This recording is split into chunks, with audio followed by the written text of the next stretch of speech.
decree. Aye, sir, done quick and done well, but never overdone, as always to the point. Though I am fool before the feast, yet I have tonight a tasty treat for your delight. The scene, soon to be seen, has many layers. My lord, Jack Point, and his strolling players. These lord, lady, honoured guests, I come to relieve your common jest. My friends and I have travelled here to bring a tale to your ear. What is this tale I hear you say? Why, it's a merry man and his maid! First, the scene. The Tower of London. A place of fear and despair. What destiny waits those that now draw near? The Carruthers.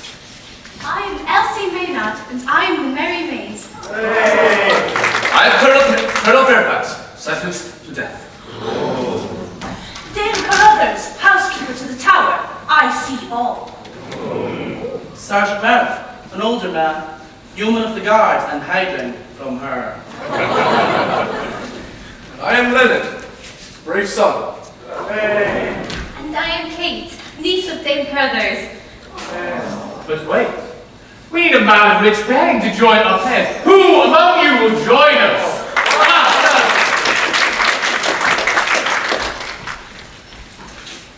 Sir Richard Cholmondely, Lieutenant to the Tower.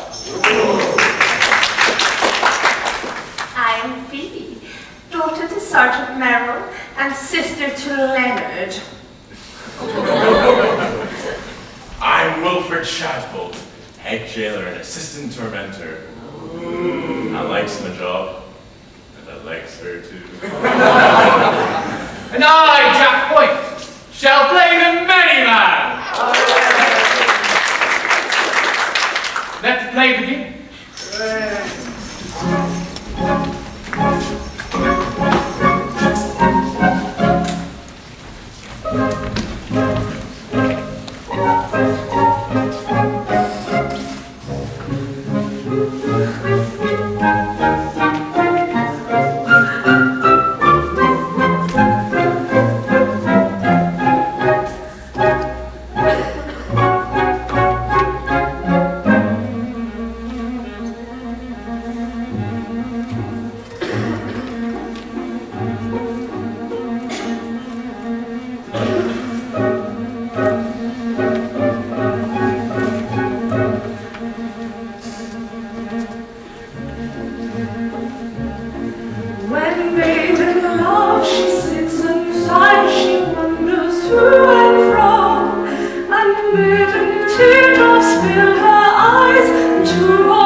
Meyrll. Huh? Oh, it's you, is it? You may go away if you like. I do not want you, you know. Haven't you anything to say to me? Oh, yes. Are the birds all caged? Are the wild beasts all littered down? Are the belts, bolts, bells and bars in working order? Is the little ease sufficiently uncomfortable? The racks, pincers and thumbscrews in working order? Oh, you make me sick. These allusions to my professional duties are in doubtful taste. I didn't become a head jailer because I liked head jailing. I didn't become an assistant tormentor because I liked assistant tormenting. We can't all be sorcerers, you know. Oh, you brought that upon yourself. Colonel Fairfax is not a sorcerer. He's a man of science, an alchemist. Well, whatever he is, he won't be one for long. His master nearly had him last night when the fire broke out in the Beecham Tower. Oh, how I wish he'd escaped in the confusion. But take care, there's still time for a reply to his petition for mercy. I'm willing to chance that. This evening at 7:30.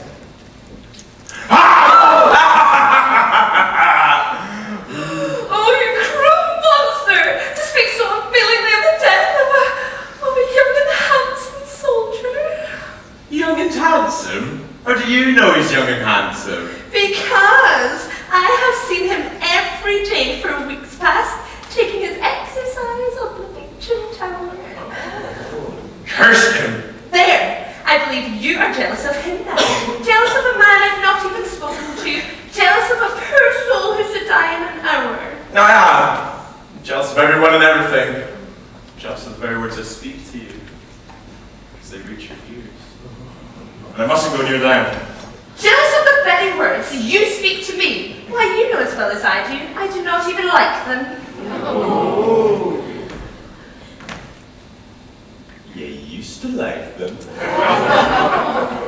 I used to pretend I liked them. It was mere politeness to comparative strangers. I don't believe you know what jealousy is. I don't believe you know how it eats into a man's heart. And disorders his digestion. And turns his interior into boiling lead. Oh, you are a heartless jade to trifle with the delicate organization of the human interior.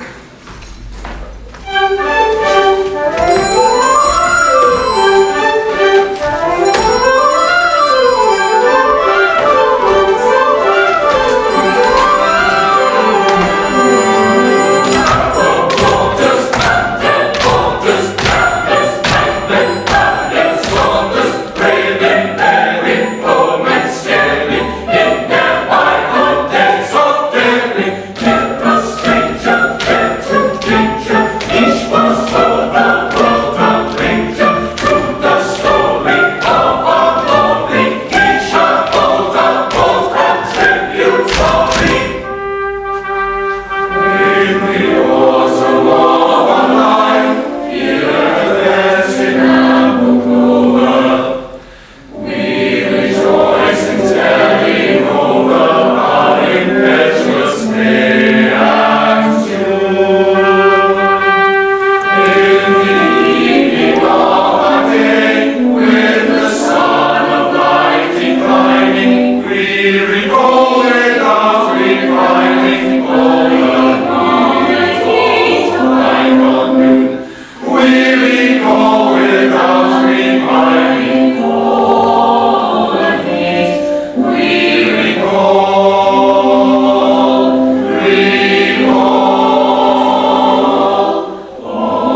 so faded, but that we with one consent, well our loved land invaded, still would face a foreign foe, as in days of long ago, still would face a foreign foe, as in days of long ago, as in days of long ago, as in days of long ago.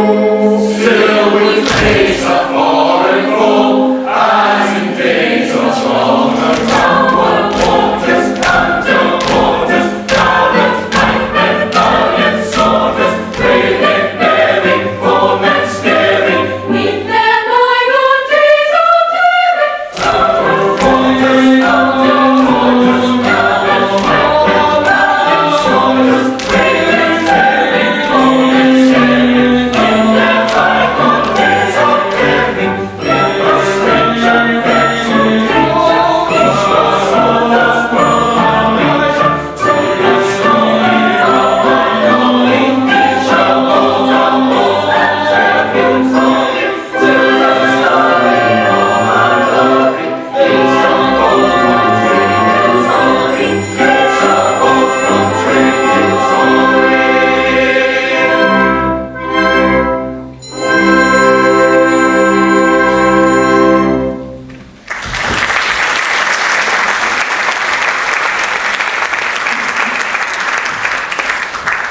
Good day to you, sir.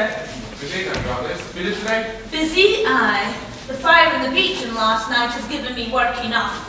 A dozen poor prisoners. Richard Colfax, Sir Martin Byfleet, Colonel Fairfax, Warren the preacher poet, and half a score others, all packed into one small cell, not 6 feet square. Poor Colonel Fairfax, who's to die today, is to be removed to number 14 in the cold harbour, so that he may spend his last hour alone with his confessor. And I have to see to that. Poor gentleman. He'll die bravely. I saw him 2 years since, and he valued his life as if it were a feather. He is the bravest, the bestest, the handsomest gentleman in England. He twice saved my father's life, and it's a cruel thing, a wicked thing, a barbarous thing that such a gallant hero should lose his head. For it's the bravest head in England. For dealings with the devil. Aye, if all were beheaded who dealt with him, there'd be busy doings on Tower Green. You know very well that the Colonel is a student of alchemy. Nothing more and nothing less than this wicked tower, like a cruel giant in a fairy tale, needs fed blood without blood must be the handsomest and the bestest in England, or it's not good enough for the old Flyer-board. Silence, you silly girl! You know not what you speak. I was born in the old keep, and I've grown grey in it, and please God, I'll die and be buried in it, and there's not a stone in its walls that's as dear to me as my own right hand.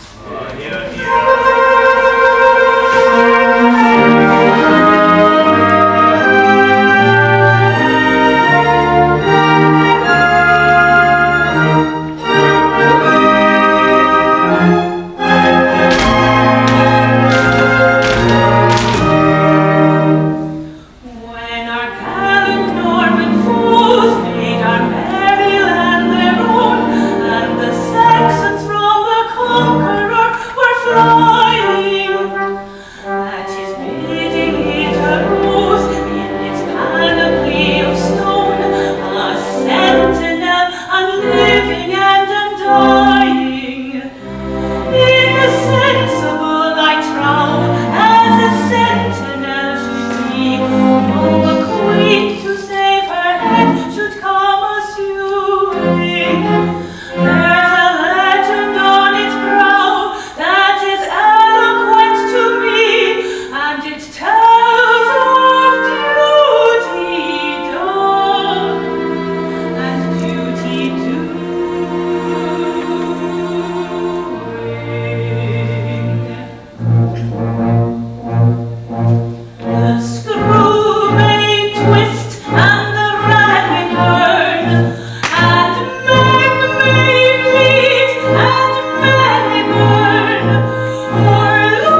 screw may twist, and the rag may turn, and men may believe, and men may learn. Oh, London town and its golden moat, I keep my silent watch.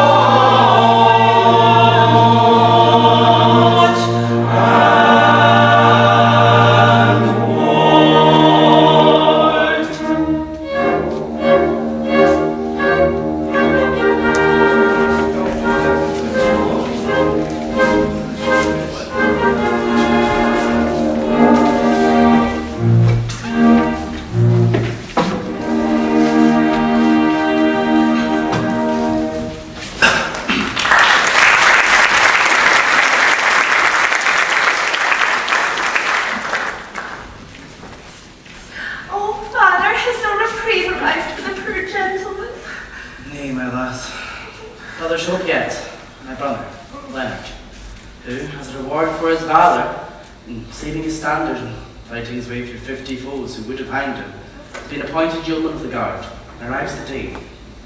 And, as he comes from Windsor, the court is held. Maybe he brings the expected reprieve with him. Oh, that you may! Amen to that. For the Colonel has twice saved my life, and I would give the rest of mine to save his. And what of thou? Will I welcome thy brother? Aye, truly, if he brings a reprieve. And not otherwise. Well, he is a brave fellow, and I do love brave men. All brave men? Oh, most of them I verily believe.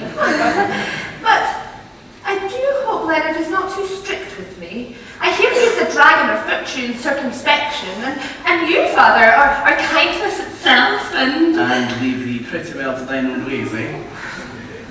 I have no fears for thee. Thou hast the feather brain, but thou art a good lass. well, that's all very well. But if Leonard is going to tell me that I may not do this, and I may do that, and I may not talk with this one, and I may not walk with this one, and I must walk the world with my lips pursed and my eyes cast down, like as man who's renounced all mankind, for I am not renounced all mankind, and I don't mean to renounce all mankind. I will not have it. Nay, he'll not check thee more than is good for thee. He's a brave fellow, the bravest among brave fellows. And yet it seems only yesterday he was robbing the lieutenant's orchard. Father! Leonard, my brave boy, I'm glad to see you, and so is Phoebe. Aye. Hast thou brought Colonel Fairfax's reprieve? Nay, I have here dispatch for the lieutenant. No reprieve for the colonel. Oh, poor gentleman, poor gentleman. Aye, what I brought better news. I'd give my right hand, nay my body, nay my life, to save his. Dost thou speak in earnest, my lad? Aye, father, I am no braggart. Did he not save thy life, and am I not his foster brother? Then hearken to me. Thou hast come to join the Yeomen of the Guard, Well, and none has seen thee but ourselves. and the sentry that took but scant notice.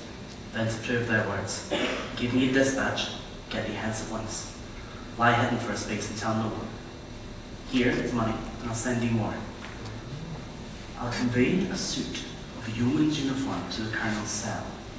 He shall shave off his beard, so that none shall know him, and I'll own him as my son, the brave Leonard Meyrll, who saved his flag and cut his way through 50 foes who thirsted for his life. My brother Yeomen will welcome him, I'll warrant that. Now how to get to the Colonel's cell. The key is with thy sour-faced admirer, Wilfred Shadbolt. I think, mind I say I think, I may be able to get whatever I want from Wilfred. And I think, mind I say I think, you may leave that to me. Then get thee hence at once, lad. Thank thee for this sacrifice. Oh, and take my blessings too, dear Leonard. Thine, eh? I've got this in the new form. Now wrap it up carefully, lest it take cold and die. Alas, I weave to and fro your dainty danger's hands upon the deed. The danger hangs upon the deed. The scheme is rash and well may fail, but ours are not the hearts that fail, the hands that shake, the cheeks that barely know. Ours are feet. No, ours are not the hearts that fail, The hands that shake, the cheeks that fail, the hands that fail, the cheeks that fail. ignores the deed.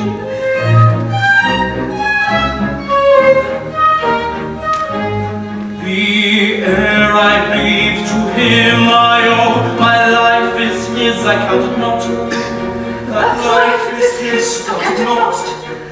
And shall I reckon risks be run for services are to be done to save the life of such an one?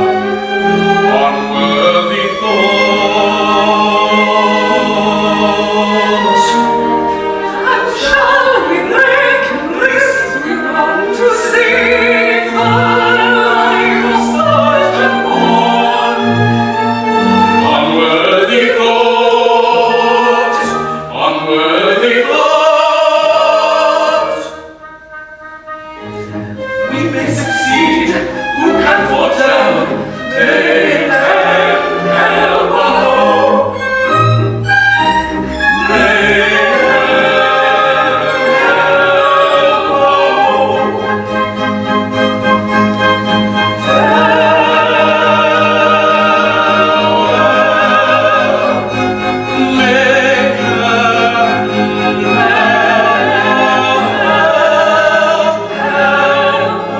hope.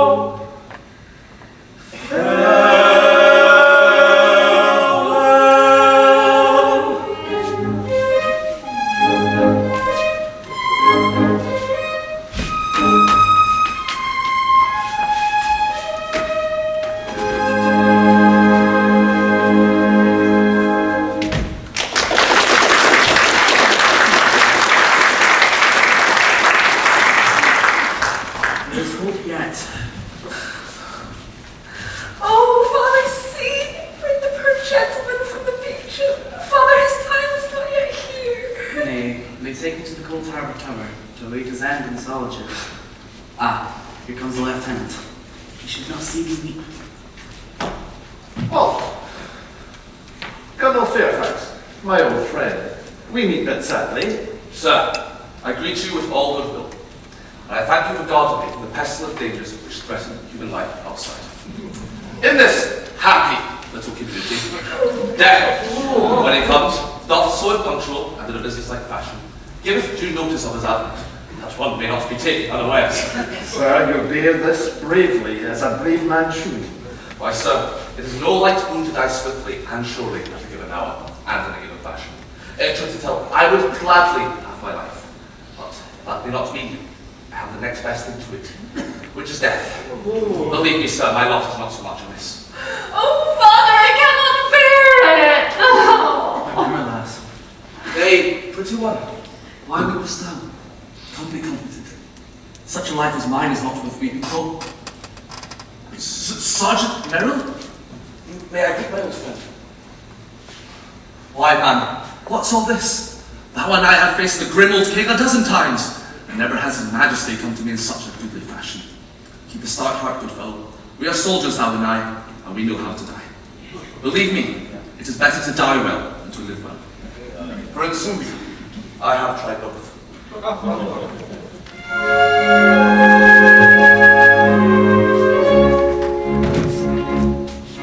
Is life a boon?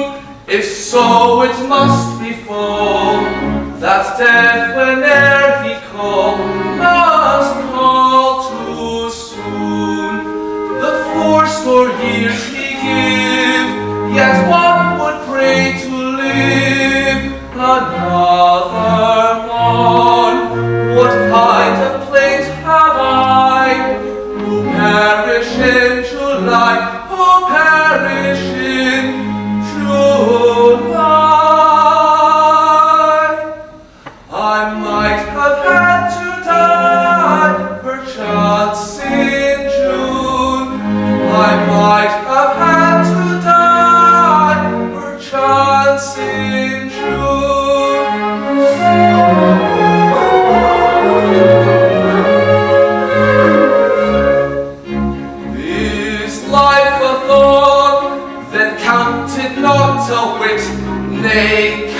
wanted not a whit.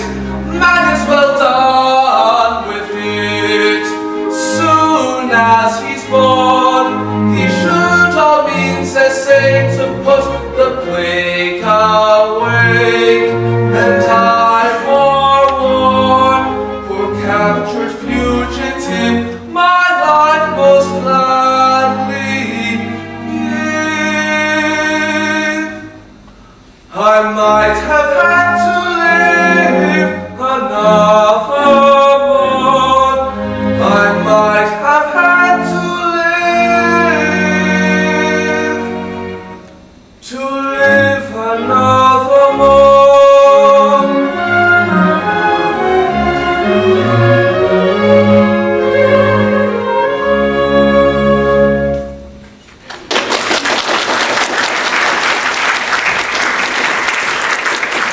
And now, Sir Richard, I have a boon to beg.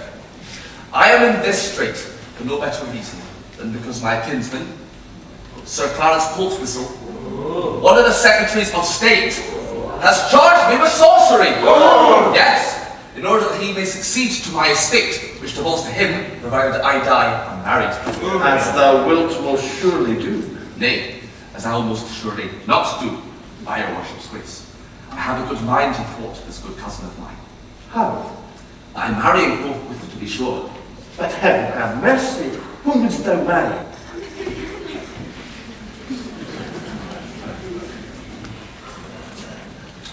Nay, I am indifferent on that score. Coming death hath made of me a true and chivalrous knight that holds all womanhood in such esteem. That the oldest, and the meanest, and the most ill-favoured of them is good enough for him. So, my good lieutenant, if thou wouldst serve a poor soldier who's but an hour to live, find me the first that comes. Our confessor shall marry us. A dower, my dissolved name, and 100 pounds to boot. No such poor dower for an hour of matrimony. A strange request. I doubt that I should be warranted in granting it. Well, there never was a marriage fraught with so little of evil for contracting parties.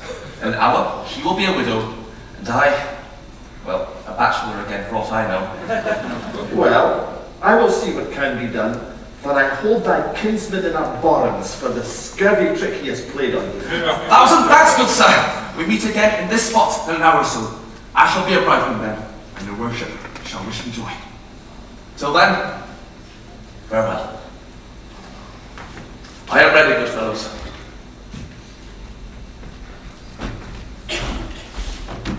He is a brave fellow, and it is a pity that he should die. Now, how to find him a bride at such short notice? Well, the task should be easy.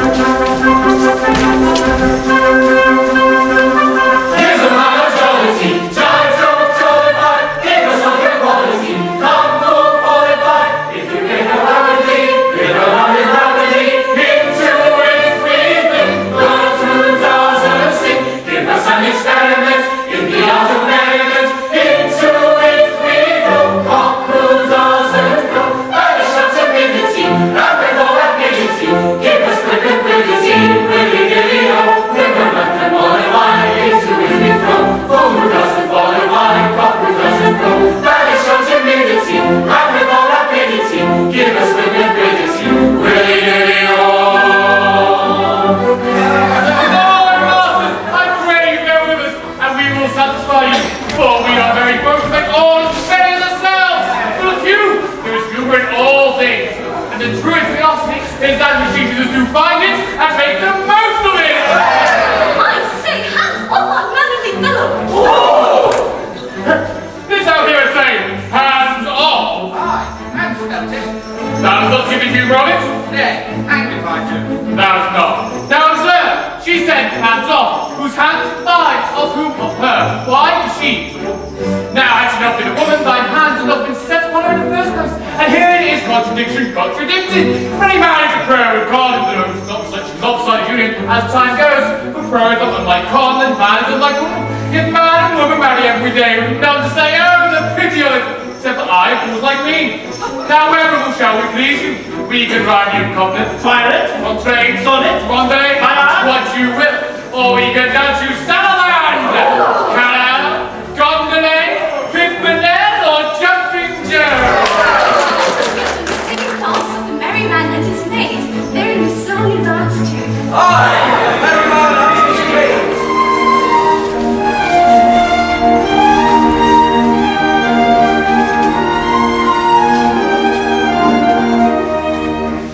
I have a song to sing. Oh. Sing me your song, Lord. It is sung to the moon by a love long who fled from the mocking crowd. Oh, it's a song of the merry man moping love, whose soul was sad, whose glance was love, who sipped no sop and he craved no love, as he sighed for love of a lady. Hayden, Hayden, misery me like a lady. He sipped no sop and he craved no love, as he sighed for the love of a lady. I have a song to sing, Lord. What is your song, Lord? It is sung with the ring of the songs made sing, who love with the love like law. Oh, it's a song of a merry maid, really proud, who loved our Lord and who loved our blood. At the moan of the merry man moping love, whose soul was sad and whose glance was glum, who sipped no sop and who craved no crumb, as he sighed for the love of a lady. Hayden, Hayden, misery me like a deity. He sipped no sop and he craved no crumb, as he sighed for the love of a lady. I have a song to sing, oh. What is your song, Lord? It is sung to the knell, the churchyard bell, the doleful bursting gong. Oh, it's a song of the popinjay brave before, who turned his noble nose at the humble merry maid Lily proud, who loved her Lord and who laughed and laughed at the moan of the merry man moping love, whose soul was sad, whose glance was love, who sipped no sop and he craved no crumb, as he sighed for the love of a lady. Hayden, Hayden, misery me like a deity. He sipped no sop and he craved no crumb, as he sighed for the love of a lady. I have a song to sing, Lord. Sing me a song, Lord. It is sung with a sigh and a tear in the eye, for it tells of a right and wrong. Oh, it's a song of a merry maid once so gay, who turned on a heel and tripped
Away with ye. Clear the run. Now, my girl, who are ye and what do ye here? If it please you, sir, we are two strolling players, Jack Point and I, Elsie Maynard, at your worship's service. We go from fair to fair, singing and dancing and playing brief interludes, and so we make a poor living. You two, are ye man and wife? No, sir, for though I am a fool, there is a limit to my folly.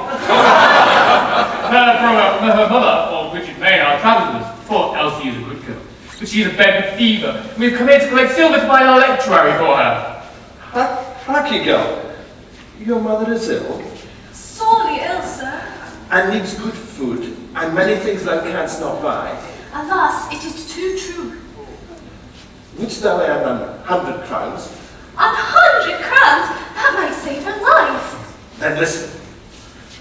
A worthy but unhappy gentleman is to be beheaded in an hour on this very spot. For sufficient reasons, he wishes to marry before he dies, and so he has asked me to find him a wife.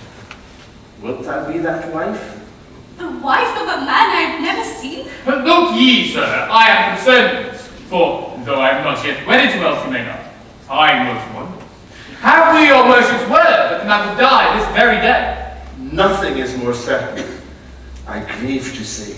And the maiden will be allowed to depart the very instant the ceremony is at an end? The very instant, I pledge my honour that it shall be so. And 100 crowns? And 100 crowns. For my part, I consent. It is for Elsie to speak. How say you, maiden, will you wed a man about to lose his head? For half an hour you'll be a wife, and then the town is yours for life. A headless dragon by refuse, into the poet's knell, most bridegrooms are they married, whose both head and heart is well. Our strange proposal you'll reveal, it almost makes my senses reel. Our loves are very poor indeed, and such a sum I sorely need. My mother's son is like to die, this money life may bring. There is in mind I bring, if I consent to do this thing. Though as a general rule of life, I won't allow my promised wife, my lovely bride it is to be, marry anyone but me. Yet if the fee is promptly paid, and in well engraved, within the hour is truly late, objection I waive. Yes, objection I waive. Temptation, no temptation, working every intended to show what a station, what fascination splendid, or forward and review you, head over heels into you, head over heels, head over heels, head over heels into you.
you are a jester.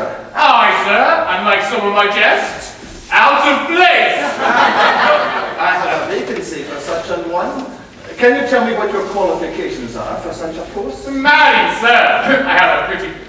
I can rhyme you extempore. I can convulse you with whip and conundrum. I can be merry, white, quaint, grim, subtle, one by one, or all at once. He has a pretty for anecdote. He knows all the jests, ancient and modern, past, present, or to come. I can riddle you from dawn of day to set of sun, if that protects you not. Well on to midnight and the small hours. Oh, sir, a pretty wit, I warrant you, a pretty, pretty wit.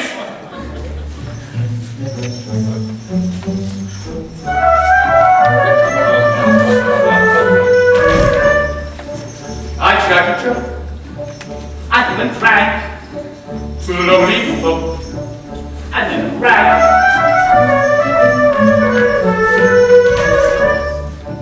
I fly my craft. I know no fear. Within my shaft. I can no fear. And here, poor prince, and prince, poor prince. I aim my shaft and know no fear.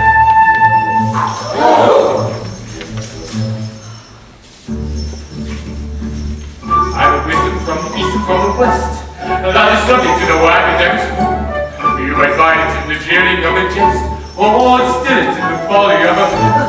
I can teach you with a whip and by the mind. I can trick you into learning with a laugh. Oh, when I want my funny, and you'll find you're able to from the shaft. Oh, when I want my funny, and you'll find you're able to from the shaft.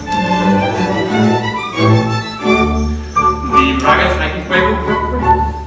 The upstart I can wear with a whip. He may wear a laugh upon his lip, but his laughter has an echo that is limb. When you offer to the world a merry guise, unsubject to a swallow with a whip, but you make this fellow, which is wise, you always get a philosophic flip. But you make this fellow, which is wise, you always get a philosophic flip.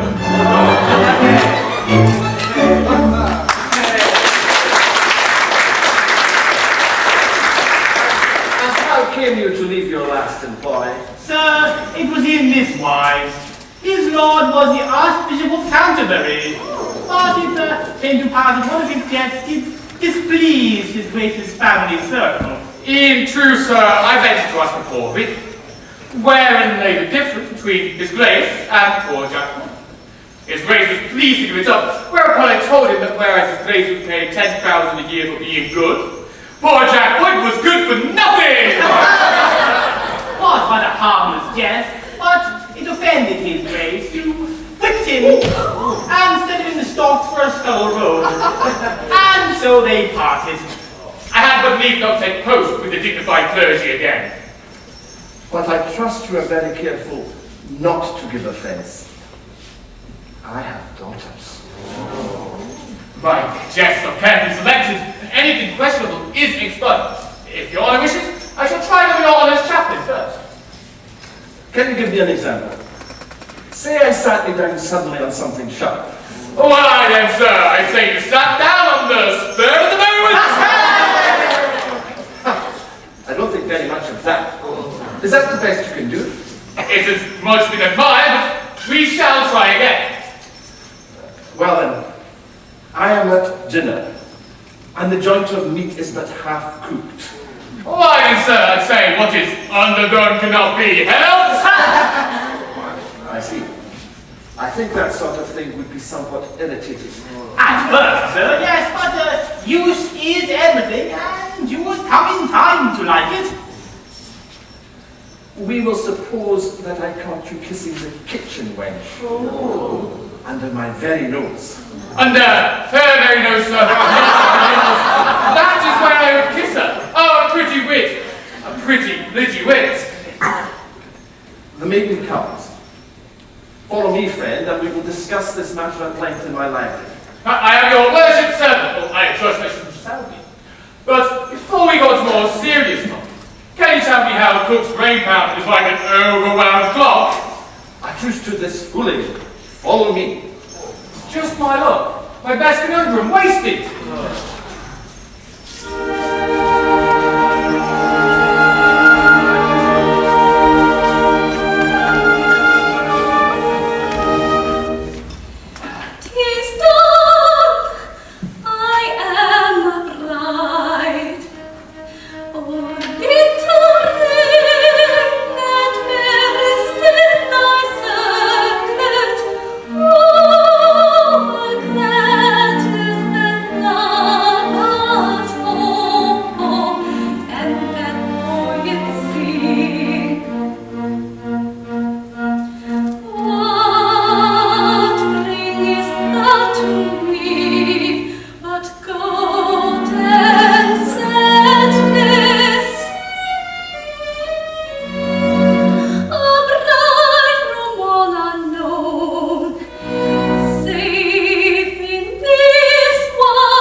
odd freak for a young man and his confessor to be closeted alone with a strange singing girl.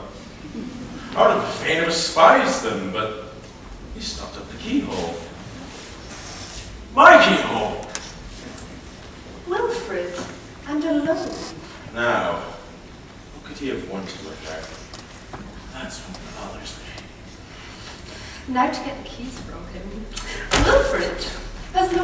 arrived? None. Then adorned Fairfax is to die. Nay, thou knowest I've naught but pity for the poor condemned gentleman. I know that he who is about to die is more to thee than I, who am alive and well. Why, that were out of reason, dear Wilfred.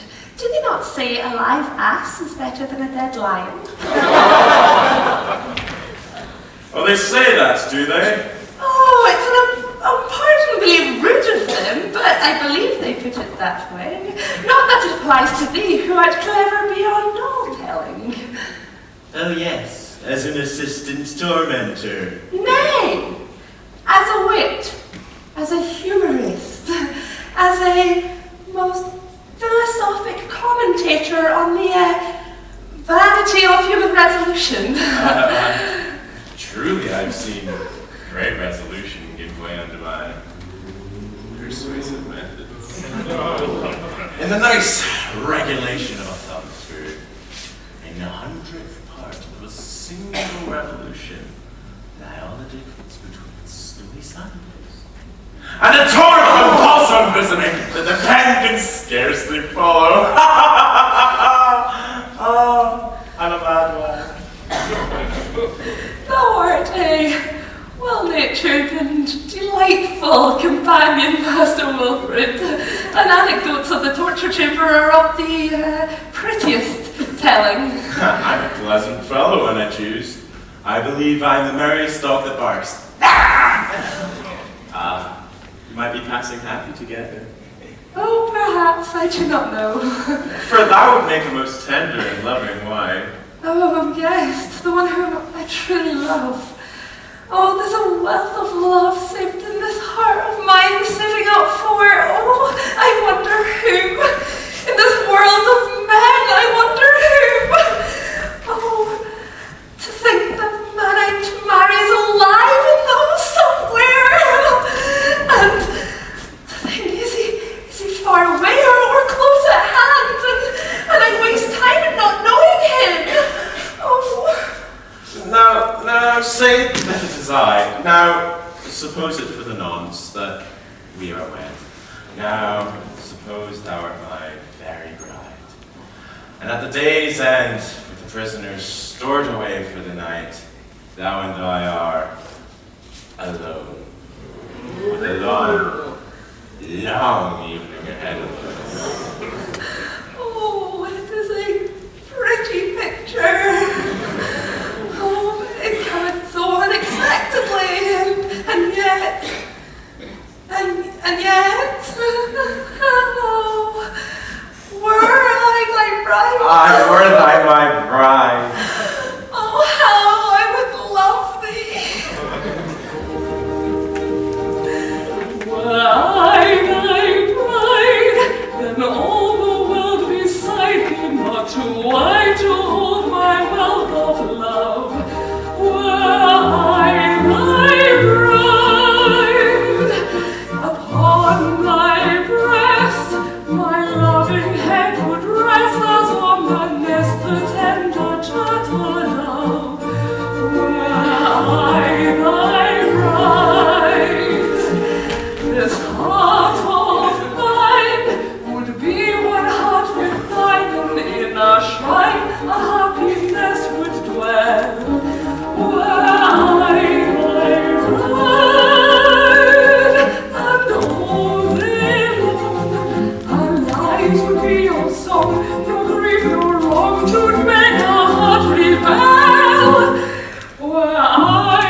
she wooed. I should be no mean judger of wooing, seeing as I have been more hotly wooed than most men. I've been wooed by maid, widow, and wife. I've been wooed boldly, timidly, shyly, cheerfully, by direct assault, by inference, and by innuendo. But this wooing, oh, this wooing is not of the common order. It is the wooing of someone who needs must woo, lest she die for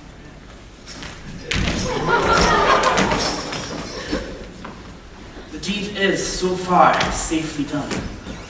Oh, the sliders, how she wheedles him. As helpless and then he is a love-sick man. He is but a lute in woman's hands, and she may play on him whatever tune she wishes. Ah, here comes the Colonel.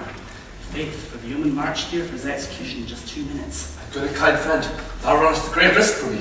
Tut, sir, it's no risk. You make a brave yeoman. I'll warrant none here will know you, though this ruff is too high, and, Sergeant endless. Here's your halberd. Hold it thus. Now, the yeoman come. Remember, you're my brave son, Leonard Meyrll. If I may not bear my own name, there is none other I would bear so readily. I put a brave face on, sir, before they come.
Leonard but Meyrll stands as lost in lost campaign. Rescue it, our daddy Meyrll, back safely back again. Meyrll, boy, safely back again. It's the hunt when prisoner taken, and debarred from all escape. Finished with gallant heart untaken, death in most appalling shape. Meyrll faces Meyrll, death in most appalling shape. Truly I was to be pitied, having but an heart to live. I reluctantly submitted, I had no alternative. Oh, the tale of my deeds of daring do, very much exaggerated, scarce a word of them is true, scarce a word of them is true. They are not exaggerated, not at all exaggerated, could not be exaggerated, Scarce a word of them is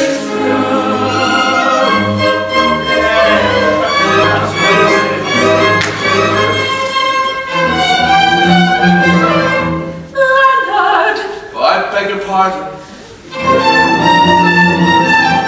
don't you know me? I'm little Phoebe. Phoebe, is this Phoebe? What? Little Phoebe? Who the deuce is she? It can't be Phoebe, surely.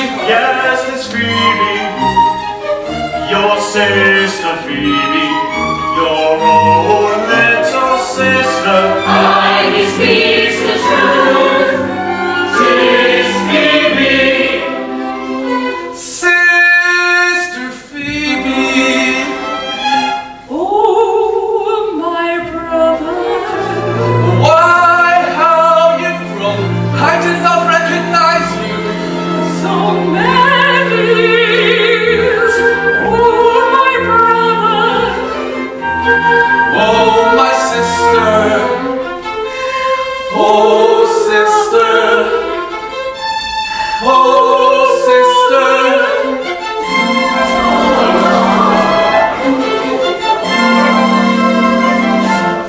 I hug him, girl.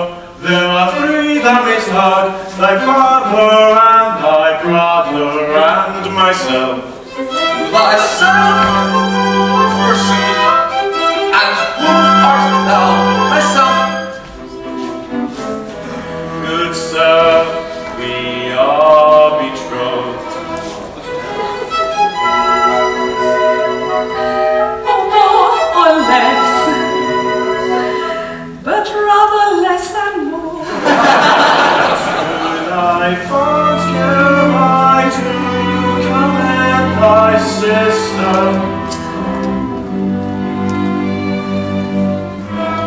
Be to her an ever watchful guardian, eagle light, and when she feels, as sometimes she does feel, disposed to indiscriminate caress, be thou at hand to take these favors from her. Be thou at hand to take these favors from her. Yes, yes, be thou at hand to take these favors from me. To thy fraternal care, thy sister I commend.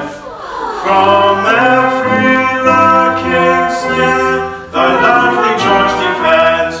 And to achieve this end, oh pray I grant this boon, oh grant this boon. Please. She shall not quit thy sight from morn to afternoon, from afternoon to night, from 7 o'clock to 2, from 2 to eventide, from dim twilight to 11 night, from dim twilight to 11 night. She shall not quit thy sight.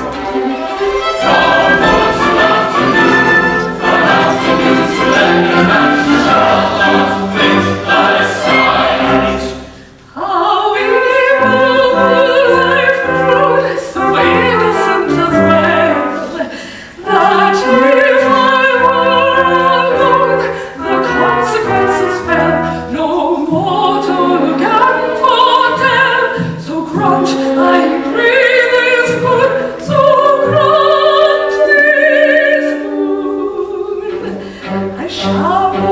into thy sight. From morn to afternoon, from afternoon to night, from 7 o'clock to 2 to eventide, from noon twilight to 11 at night, from noon twilight to 11 at night, a shout at my side. From morn to afternoon, from afternoon to midnight, shall not quit thy side. With brotherly readiness for my fair sister's sake, at once I answer yes, that task I undertake. My word I never break, I freely grant that boon, and I'll repeat my plight from morn to afternoon, from afternoon to night, from 7 o'clock to 2, from 2 to evening deal, from dim twilight till 11 at night, from dim twilight till 11 at night, then come and I will see. From afternoon to 11 at night, evening constant.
the cell. He is not there. He is not there. We saw the praise the cell. He is not there. As this is for the prisoner, we sought to sell the duty bound the double waitings of the world of prisoner. A tawny found the hundred high. We got it here. The man we sought to vanish here, banished into empty air. The man we sought to vanish here, banished into empty air.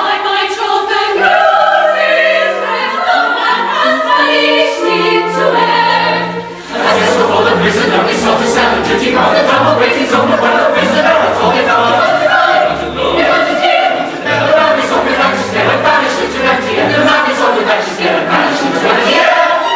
Has not been used, the prisoner fled. My life shall forth be instead. My lord, I did not set him free. I hate the man, my rival he. Prisoner gone, I'm on again. Has it be instead? Could have helped him to his skin. I did not set him free. If you had kept him much before, I know I do not know you. Escape the traces of our child that must have been at work. What have I done? No, what have I done? Nothing else against what I have no idea what me. Woe is you? You might be sick. Woe is me, I'd rather think. Woe is me, I'd rather think. It's woe is me, I'd rather think. Whatever side you are on the right and on the left alone. Woe is me, I'd rather think. Woe is me, I'd rather think. Woe is me, I'd rather think. All friends in presence, where they win the greatest cheated of history. Who is this begotten men who have contrived this thing to do? Let's search within the love the land. All is vindictive and the dread. A thousand master who reigns and here alive or dead. Who reigns in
The search for Fairfax has been fruitless.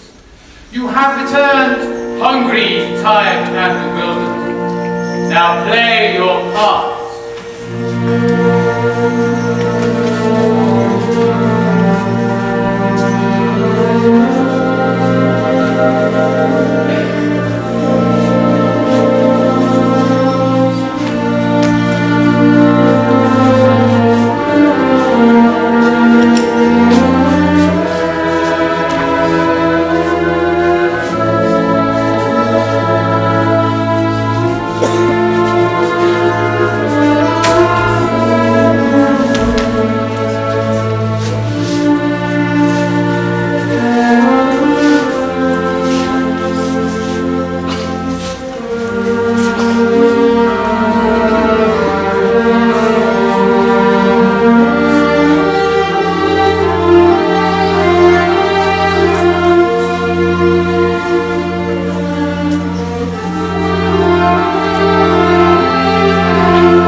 stone, all are in vain, prisoner flown.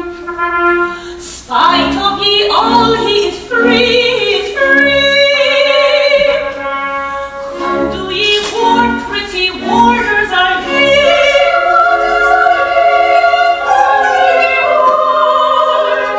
Spite of ye all, he is free, he is free. Whom do ye ward, pretty warders are ye?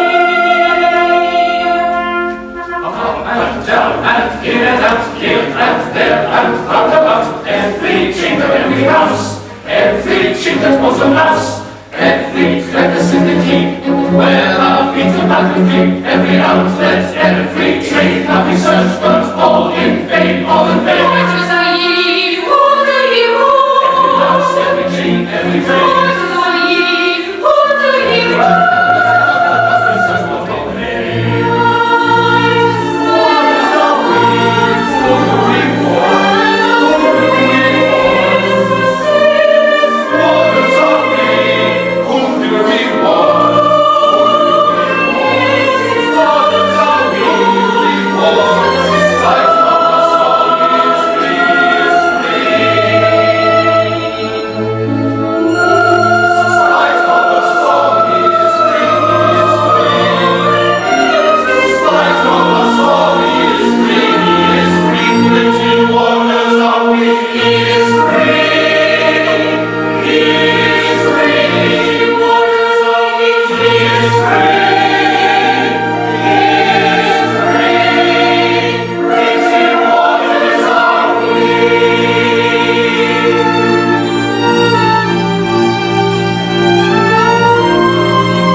Number 7863, the poor wit and the rich counsellor.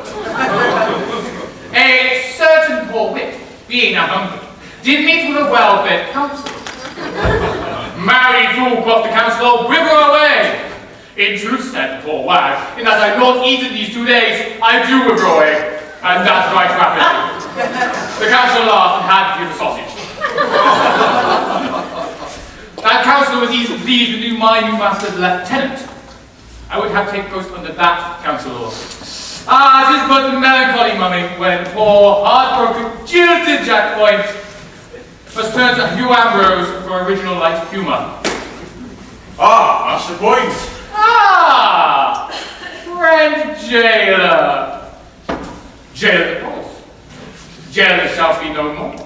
Jailer, jailed he did, it was but Jerry jailing, or jailing in joke, but no joke to him, who by his unjailor Jane did so jeopardize his jailership. Come, take heart, thou tormentor, thou tormentest not, thou racker that rackest not, thou thinkest around the place, come, take heart and be merry as I am! As I am. 'Tis well for thee to laugh, thou hast good cause to be merry. Cause? Have we not all cause? Is the world not a great big ball of fuel for all who will may drive a giblet? See, we are salaried wits, and is there aught in nature more ridiculous? Poor, dull, hard-talking men who must needs be merry, or will be whipped, who must rejoice, lest we starve, who must jest you, jibe you, whip you, crank you, slack you, riddle you, from hour to hour, from day to day, from year to year, lest we dwindle, perish, starve, pine, and die! But there's naught else in the world to laugh at. I laugh at myself, and I ache from it. And yet, I have often thought the jester's calling would suit me too. Me? You would suit me? Thou deaf head and crossbones? I'm a very pretty witch. A light, airy, joyous witch, spiced with anecdotes from the torture chamber and prison cells. Ah, very delicate witch indeed. I have tried to torment and some who smile.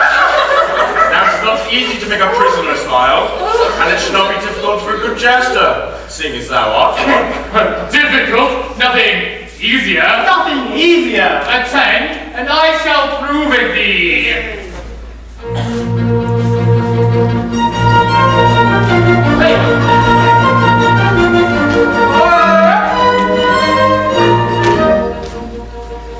Our private buffoon is a light-hearted loon if you listen to popular rumour. From the morn to the night he's so joyous and bright, and he bubbles with wit and humour. He's so quaint and so terse both in prose and in verse, yet people forgive his transgressions. There are one or two rules, at all family fools must observe that they love the profession. And there are one or two rules, half a dozen maybe, that all family fools of whatever degree must observe that they love the profession. If you wish to succeed as a jester, you'll need to consider each person's curriculum. What is alright for B would quite scandalize thee, who C is so very particular. And D may be dull and E is very thick skull. This is empty brains as a ladle, while F is F sharp, and will cry over car. That he's known your best joke is cradle. When you're human, they flout you can't let yourself go. And it does put you out when a person says, "Ho! I have no old joke from me cradle." When your master is certain from getting up early and tempers are short in the morning, and his opportune joke is enough to provoke him to give you at once amongst warning. Yet if you refrain, he is at you again, for he likes to get value for money, and he'll ask then and there, with an insolent stare, "Don't you know that you're paid to be funny?" It adds to the task of a merry man's place, when your principal asks with a scowl on your face, "Don't you know that you're paid to be funny?" Come a bishop may be, or a solemn DD, or beware of his anger provoking. Better not pull his hair, better stick pins in his chair, you don't understand practical joking. If a jest that you crack has an orthodox smack, you may get a blank smile from these sages, but should they, by chance, be imported from France, after France out of your wages, it's a general rule that your zeal may make, if there's how many fools has a joke in French, after crown is stuck out of your wages. Although your head is may rack in the bilious attack and your senses of toothache or losing, there'll be mopium that they don't find you for that if you're properly acquainted and muted. Though your wife went away where soldiers had taken to whip you a trifle of money, bless your heart, they don't mind. They're exceedingly kind. They don't blame you so long as you're funny. It's a comfort to feel like your part Maitland, though you suffer a deal, they don't mind it a bit. They don't blame you so long as you're funny! Ha ha!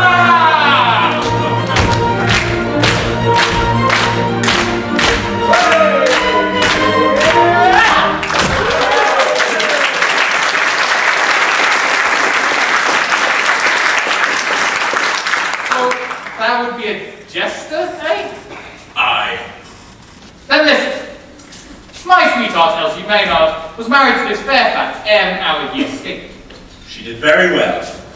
She did nothing of the kind, so hold thy peace and pretend. Now, while he liveth, he is dead, and I don't. And so my jibes and jokes notwithstanding, I understand some sorriest dog in all of England. Aye, thou art a very dull dog indeed. Now, if you did swear you did shoot this aircraft while he swam across the river, in he but a discharge of arguments on a dark night, and that he sank and was seen no more, I'll make thee the very Archbishop of Justice, and that in 2 days' time. And what sayest thou? Am I to lie? Heartily! But thou I must be alive, circumstance, which I will support with testimony of eyes, ears, and thumbs. And thou wilt qualify me as a jester? As a jester among jesters. I will teach you myself in songs, my own important riddles, my own ingenious paradoxes, nay, more. I will reveal the source whence I get them. Now what sayest thou? Well, if thou but needest a lie of me, then I hold it cheap, and I say yes, 'tis a bargain.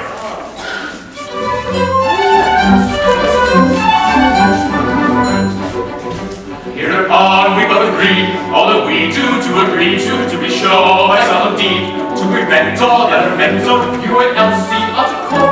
River's glory, live in glory. How does Fairfax thy to know. I declare to, I swear to, I swear to, I declare to, I swear to, I declare to, I swear to, I declare to, I swear to.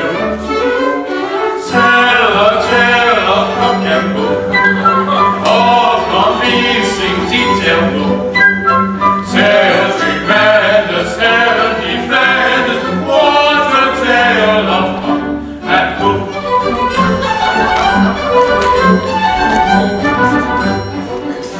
In return for your part, I am making undertaking to instruct me in the art amazing, wonder-raising, of a jester, jesting free, proposition, high ambition, and a lively wanna-be, wagga-wagging, never flagging, wagga-wagging, never flagging, wagga-wagging, never flagging, wagga-wagging, never flagging, wagga-wagging. Tell a tale of cock and bull, of convincing temple. Tale tremendous, heaven defenders, what a tale of cock and bull. What a tale of cock, what a tale of bull, what a tale of cock, what a tale of bull, what a tale of cock and bull, cock and bull, cock and bull. Heaven defenders, what a tale of cock and bull.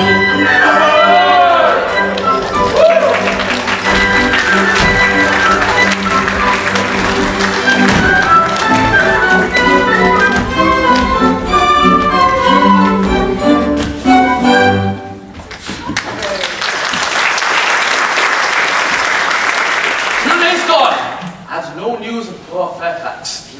The dolts, they seek him everywhere, save within a dozen yards of his dungeon. So, I am free, but for the cursed haste with which I hurried headlong into matrimony with heaven knows whom. Now, as far as I remember, she should have been young, but had her face been not concealed by a kerchief, I doubt whether in my then plight I should have taken much note of her. Free? No. The tower bonds were but a thread of silk compared to these conjugal fetters, which I, fool that I was, placed upon mine own hands. From one, I broke readily enough, but how to break the other? Oh, Sergeant Meyrll, how fares thy pretty charge, Elsie Maynard? She grows strong again, and should leave us tonight. Thanks to Dame Carruthers' kind nursing, eh? Aye. Just take the older witch. It's a sorry trick you played me to bring the fainting girl to me, sir. Give the old witch an excuse to take up quarters in my house. For 2 years I've always shunned her like the plague. On her day of it, should have married me. Oh heavens, here she comes, leave and go. Nay, Sergeant Meyrll, don't go. I've something of great import to say to thee. Here it comes. Okay, I think I'm not wanted here. Nay, Master Leonard, I've meant to say to thy father that his son may not hear. True, I am one of the family. I had forgotten. 'Tis about this Elsie Maynard. A pretty girl, Master Leonard. Yes, as fair as a peach blossom. What then? She hath a liking for thee, or I mistake not. With all my heart. She's as dainty as a little maid as you'd find in a midsummer day's march. Then be warned in time, and give not thy heart to her. Oh, I know what it is to give my heart to one who will have none of it. Aye, she knows all about that.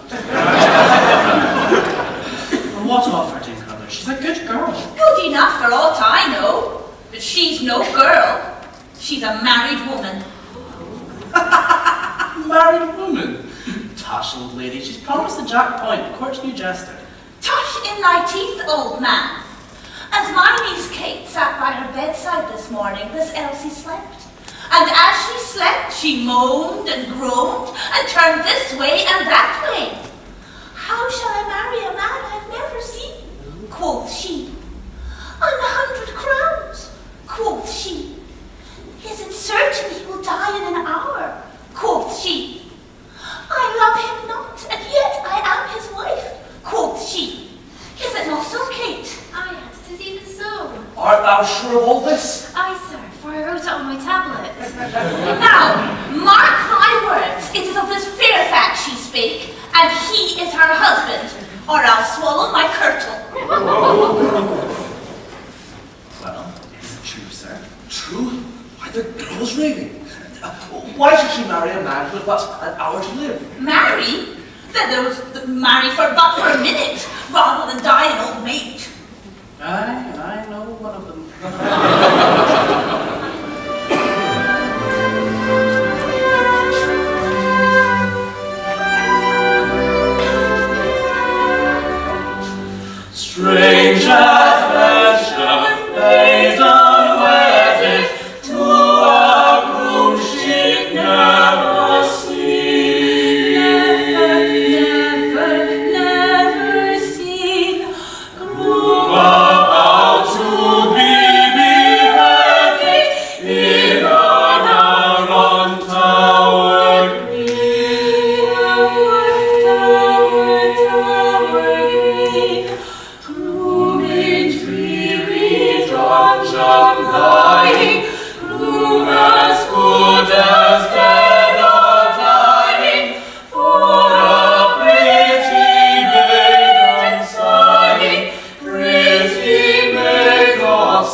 mysterious bride is no other than this winsome Elsie.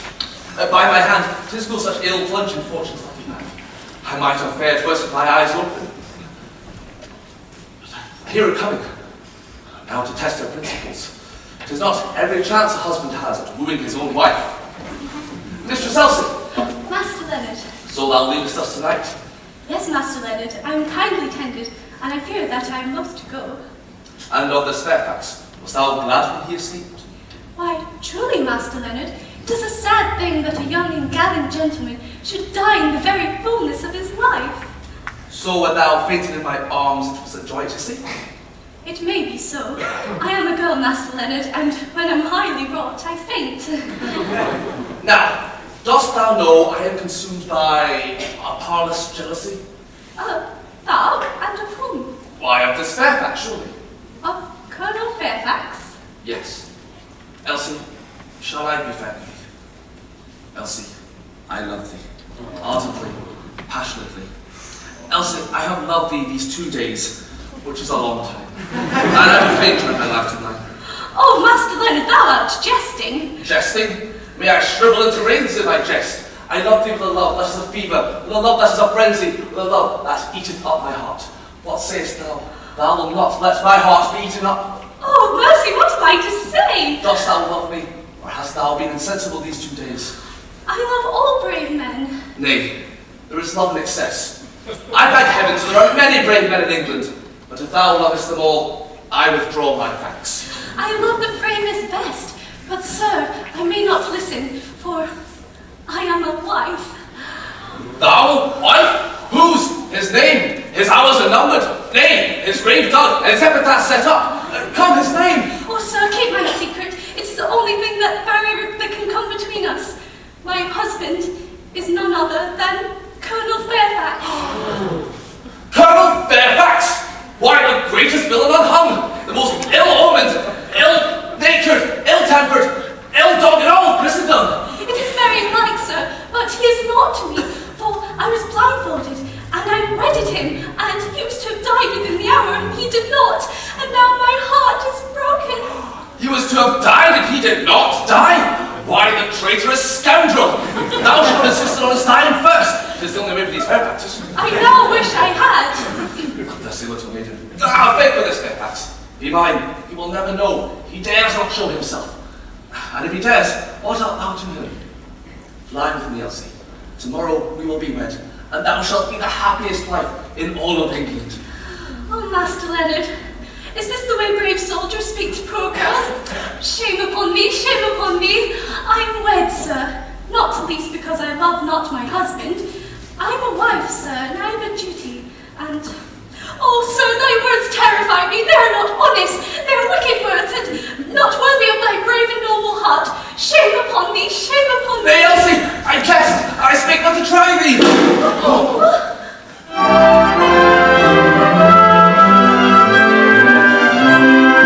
Hark, what was that, sir? Why, an arquebus fired from the wharf, unless I much mistake. Strange, and at such an hour. What can this mean?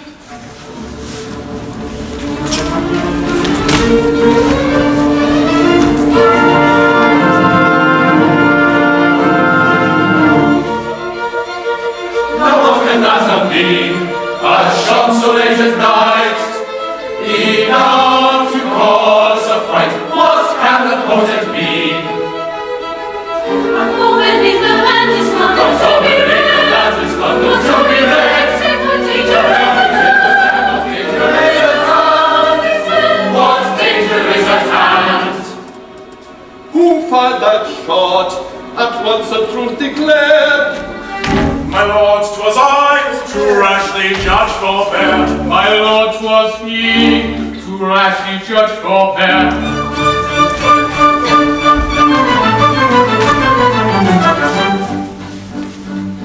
Like a school was his vigil keeping. With respect to all appalling, I beheld a figure creeping. I should rather call it crawling. He was creeping, he was crawling, he was creeping, creeping, Crawling. He was creeping, he was crawling, he was creeping, creeping, Crawling. Not a moment's hesitation, I myself upon him flung. With a hurried exclamation to his draperies I hung. Then we close upon another in a rough and tumble smother. Colonel Fairfax and no wonder was the man to whom I clung. Colonel Fairfax and no wonder, Colonel Fairfax and no wonder, Colonel Fairfax and no wonder was the man to whom he clung. After mighty tug and tussle, it was never more a struggle. he might hit the stroke of muscle, All by something but no juggle. when my clutches quickly sliding, I should rather call it slipping, with a view no chance of hiding, or escaping through the shipping. with a gasp, with a quiver, I should ride it as a shiver. down he took him to the river, and at last I cannot swim. Down the river, shiver with a gasp, with a quiver, down into the river, it was very brave of him. Ingenuity is catching him, and you making a pleasing art, but Boston said you snatching. I should rather call it seizing. With an answer to a blade, I dispatch him through the head. With an answer to a blade, he dispatched him through the head. I discharge it with a winking little time I lost in thinking, like a stone I saw him sinking. I should sail up the land. Discharged him with winking little time he lost in thinking. Like a stone I saw him sinking. I should sail up the land. Like a stone, my boy, I said. Sail up the land. Like a stone, my boy, I said. Sail up the land. Anyhow, the man is dead, whether stone or love of lead. Anyhow the man is dead, and the stone of love will live. Arthur Blossom sent to seizing with the furious king of pleasing. Arthur Blossom sent to seizing with the furious king of pleasing. Now we shot him in the head, and he's very, very dead. And his mouth is very little, and the stone of love will live. It is very, very certain that he's very, very dead. The leather must be flagged, no time be lost. The body must be found at any cost. To this attend, without undue delay, so set to work with what dispatch ye may. Yes, yes, so set to work with what dispatch we may.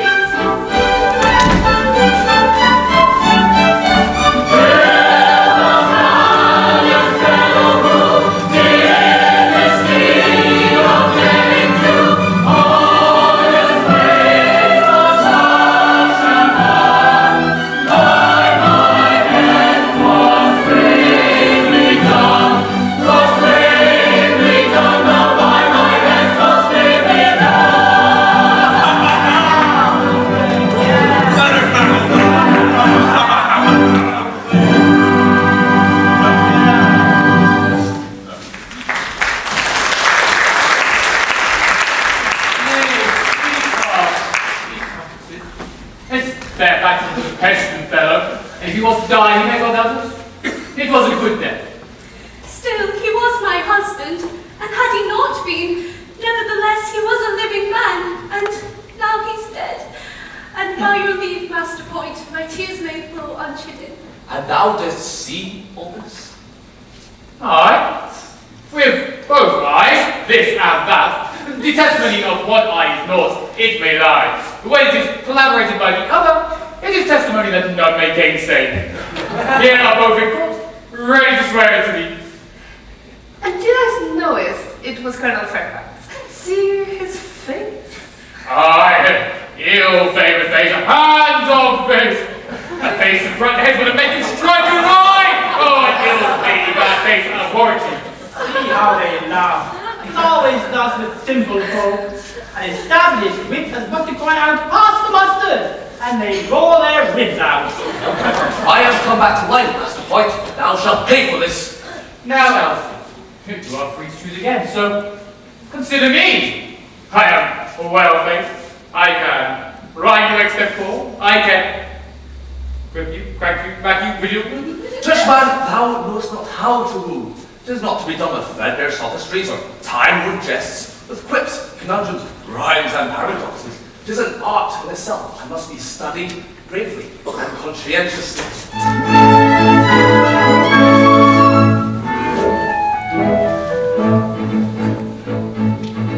A man would woo a fair maid, should prentice himself to the trade, and start all day in methodical way how to flatter, cajole, and persuade.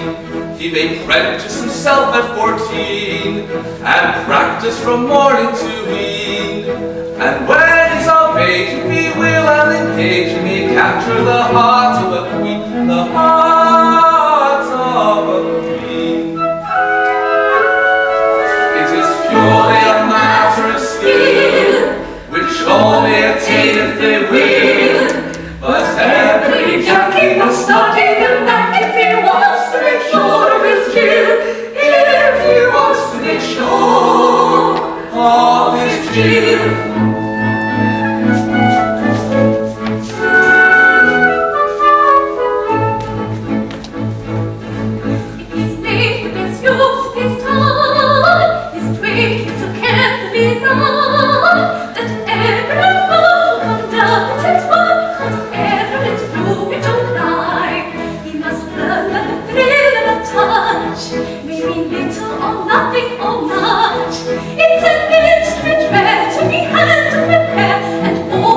treated as such. Oh, to be treated as such. It is purely a matter of skill, which all may attain if they will. But every Yankee must not even like if he wants to be sure of his skill. If he wants to be sure of his skill.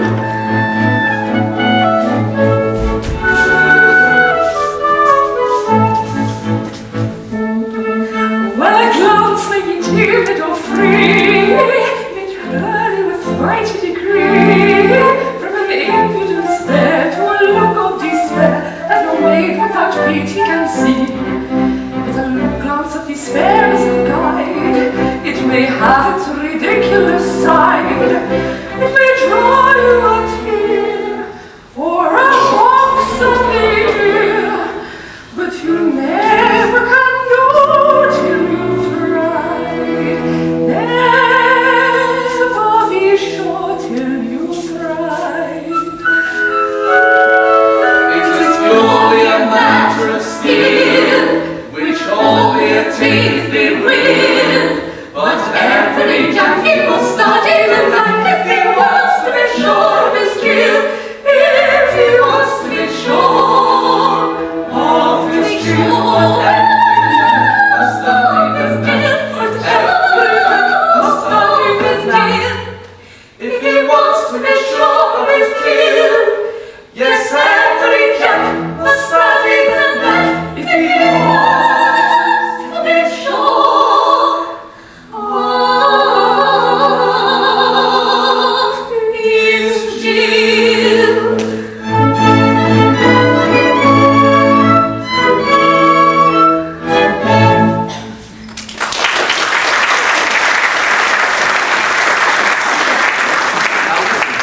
Mr. Nuts.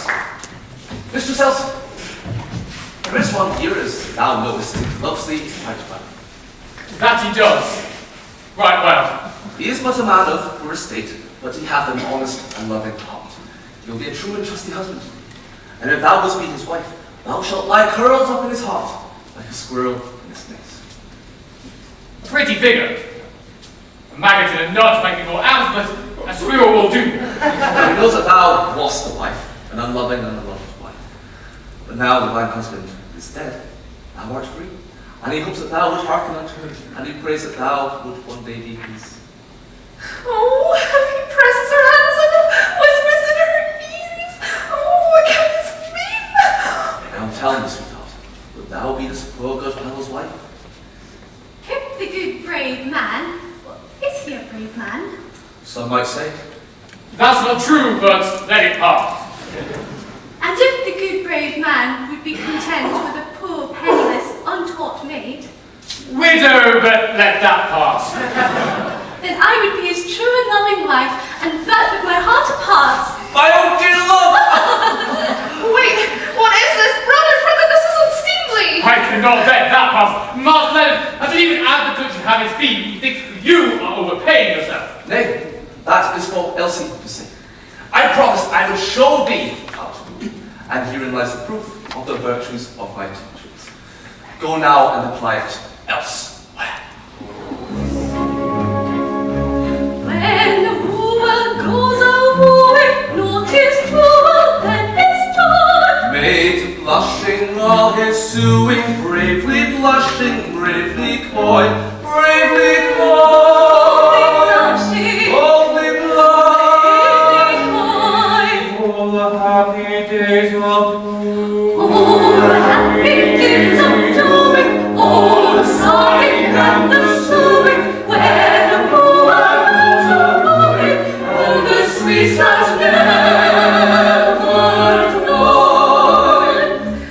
When a brother leaves his sister for another sister weeps, 'tis a trickle, 'tis a blister, 'tis a because 'tis no weeps, 'tis a trickle.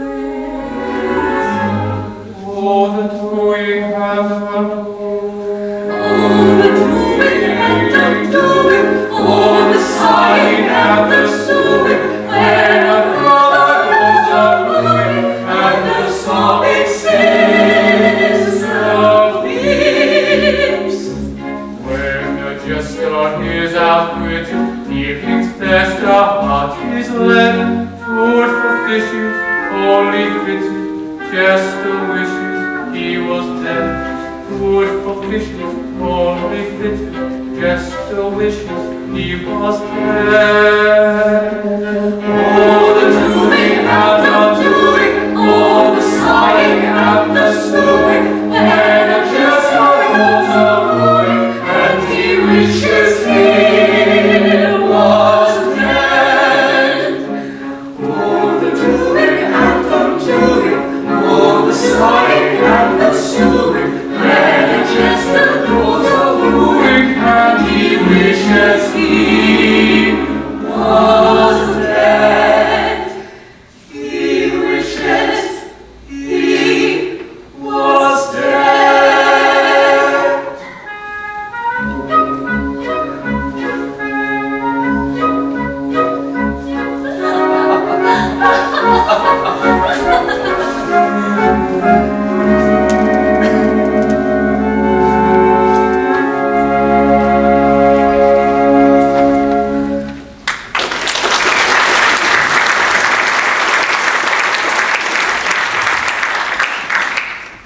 And I helped him to escape, and I kept his secret, and I pretended to be his dear and loving sister, and I made folk believe I was his loving sister. Oh!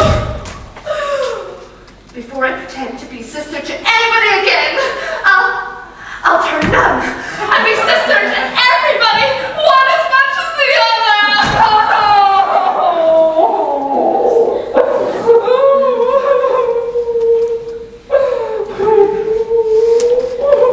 In tears, eh? What is thou grizzling for now? Quiet, thou grizzly!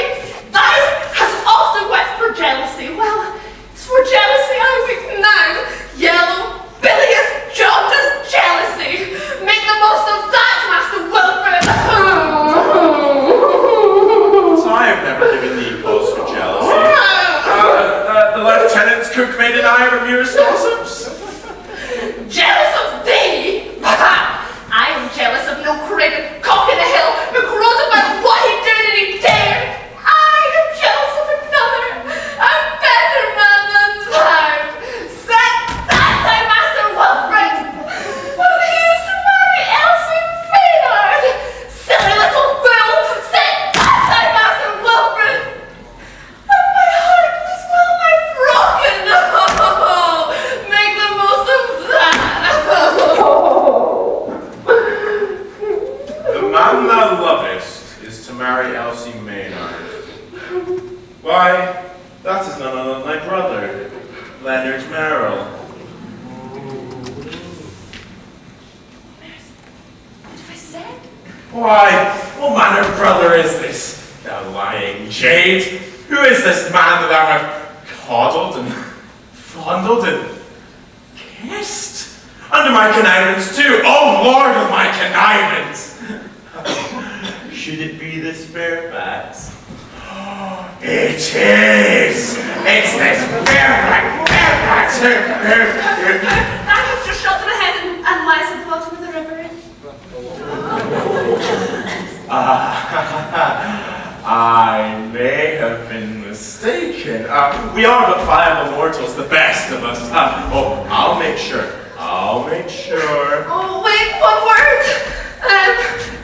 I think it cannot be Fairfax. Mind I say I think, because thou hast just slain Fairfax, and whether it be Fairfax or not Fairfax, he is to marry Elsie, and thou hast just shot him in the head, and he is dead. Be thou content with that.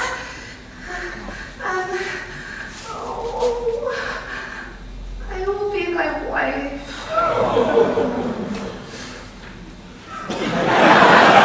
Is there sure? Aye, there's no help for it. Thou art a very brute, but even brutes must marry us. Oh, my beloved! Phoebe! Rejoice, for I bring glad tidings. Colonel Fairfax sent a reprieve was signed but 2 days since, but was foully and maliciously held back by Secretary Poltwhistle, who decided that he should have arrived after the Colonel's death. He had just come to hand and is left in his possession. Oh, the Colonel is alive! Oh, kiss me, my dearest! Oh, devil am I alive? Are thou mad? Am I mad? Are we all mad? Oh, my heart is well nigh crazy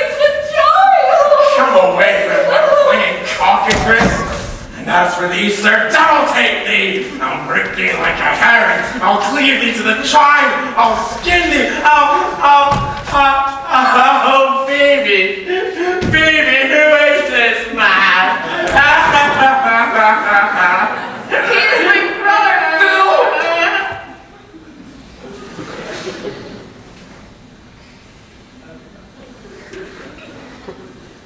Another brother?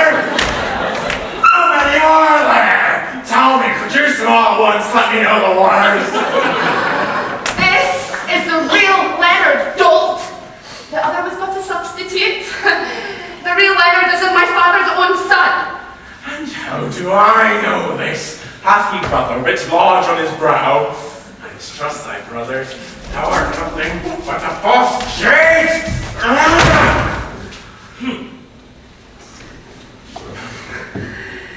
Now, truly, I did deceive thee, Wilfred, just now, but it was to save another, and save that life not for myself, but for another, and there to be married this very day. Is that not enough for thee? And oh, come, I am my Phoebe, and we are to be married in a year, or two, or three, but at the most, be thou content with that. Phoebe, have thou heard the brave news? Oh, aye, father. Oh, and thy marriage. What's all this? He discovered our secret through my folly, and the price of his silence is... Phoebe's hand. Hard. Oh dear, no.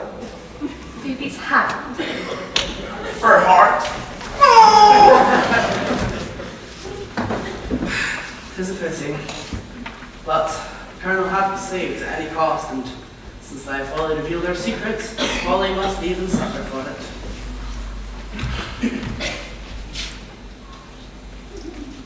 Brave brother. So, this is a plot to shield the archfiend, and I have discovered it. 1 word from me, and 3 heads beside his will roll from their shoulders. Nay, the Colonel is reprieved, but in my complicity in his escape from Rome, plague old Maitland, there's nothing for it. Hush, pretty one. Such bloodthirsty words ill befit those cherry lips. Sergeant Meyrll. Look, ye chuck. I've been thinking for some time now that there's ample love saving up in that middle-aged bosom, and why not for thee? That's me. Tell thou, that's you, that thou, that's me, lovest her, and well, I'm an old fool and I've done it there, but not a word about Colonel Fairfax. The price for thy silence is Meyrll's heart. no, Meyrll's hand. It's the same thing. Is it?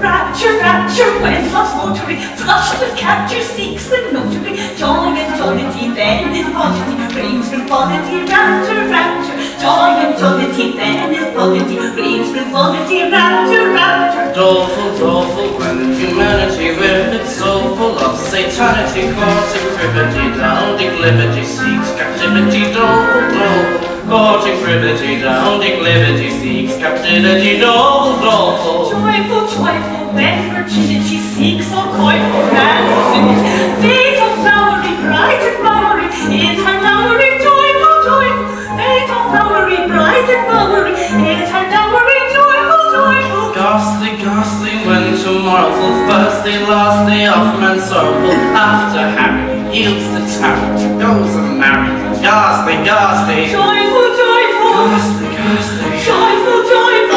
ghastly, ghastly, ghastly, ghastly, ghastly, ghastly, ghastly. Doleful, doleful when humanity wished its soul full of satanity. Boy inclinity down, declivity sees captivity. Rapture, rapture, boy inclinity down, declivity sees captivity. Rapture, rapture, rapture, rapture, doleful, doleful, doleful,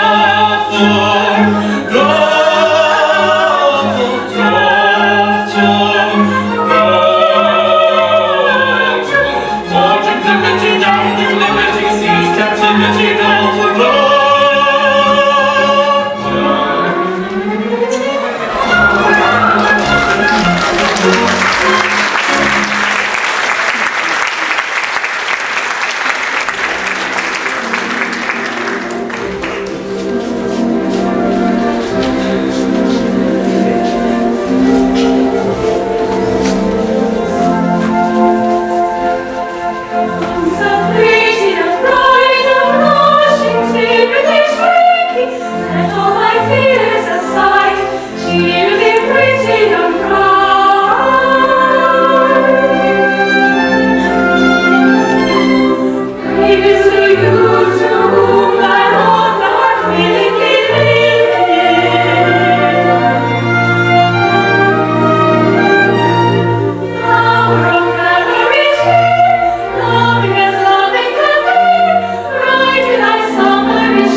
shout. Thy husband he.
Sun